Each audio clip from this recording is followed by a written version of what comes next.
بسم اللہ الرحمن الرحیم۔ غزوہ بدر ہجرت کے دوسرے سال 17 دسمبر کو پیش آیا۔ اس لڑائی کو غزوہ اس لیے کہا جاتا ہے کیونکہ اس میں نبی علیہ السلام نے خود شرکت کی۔ ایسی لڑائی جس میں نبی علیہ السلام نے خود شرکت نہ کی اور بلکہ کسی صحابی کو سپہ سالار بنا کر بھیجا ہوا ہو، اسے سریہ کہتے ہیں۔ بدر ایک مقام کا نام ہے جو مدینہ منورہ سے تقریباً 103 کلومیٹر کے فاصلے پر ہیں۔ بدر کے مقام پر پانی کا ایک اواں تھا جہاں تجارتی قافلے آتے جاتے رہتے اور پانی پیتے تھے۔ یہ لڑائی اس مقام پر ہوئی تھی، اس لیے اسے غزوہ بدر کہتے ہیں۔ غالب کا ایک سردار ابو سفیان کی نگرانی میں ایک تجارتی قافلہ ملک شام سے واپس آ رہا تھا۔ اس تجارتی قافلے میں کفار مکہ کے ہر گھر کا سامان تھا۔ جب مسلمانوں کو اس مقابلے کی اطلاع ملی تو قافلے کی مرہوب کرنے کے لیے مسلمان قافلے کی طرف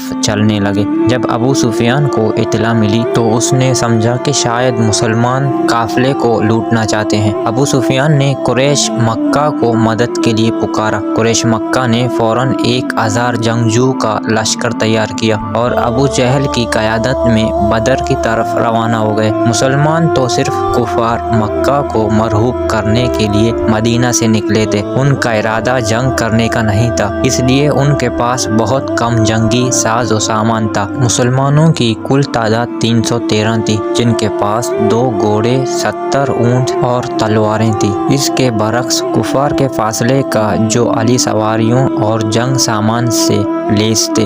بدر کے میدان میں جہاں مسلمانوں نے پڑاؤ ڈالا تھا وہ ایک ریگستانی علاقہ تھا۔ اس جگہ پانی موجود نہیں تھا۔ جس طرف مشرکین کا لشکر تھا وہاں پانی بھی زیادہ تھا اور انہوں نے اپنی ضرورت کے لیے کنویں بھی کھود رکھی تھی۔ اللہ تعالیٰ نے اس وقت ایسی بارش برسائی کہ پوری وادی جل تل ہو گئی۔ جب کفار مکہ والی جگہ زیادہ پانی کی وجہ سے کیچڑ بن گئی تھی، اللہ کے نبی نے دعا مانگی، اے پروردگار، یہ بے سر و سامان مجاہد یہ تیرا نام بلند کرنے آئے ہیں، اگر مٹی بھر مسلمان ختم ہو گئے تو پھر دنیا میں کوئی تیرا نام لینے والا نہیں ہوگا۔ اللہ ہمیں ہمت دے اور فتح نصیب فرما۔ حضور علیہ السلام نے مسلمانوں کی صف بندی فرمائی۔ سب سے پہلے کفار کی طرف سے عتبہ، شیبہ اور اس کا لڑکا ولید میدان میں آئے۔ مسلمانوں کی طرف سے حضرت علی، حضرت حمزہ اور حضرت عبیدہ رضی اللہ تعالی عنہ مقابلے کے لیے آئے اور تینوں کافروں کو مردار کیا۔ اس کے بعد عام لڑائی شروع ہو گئی۔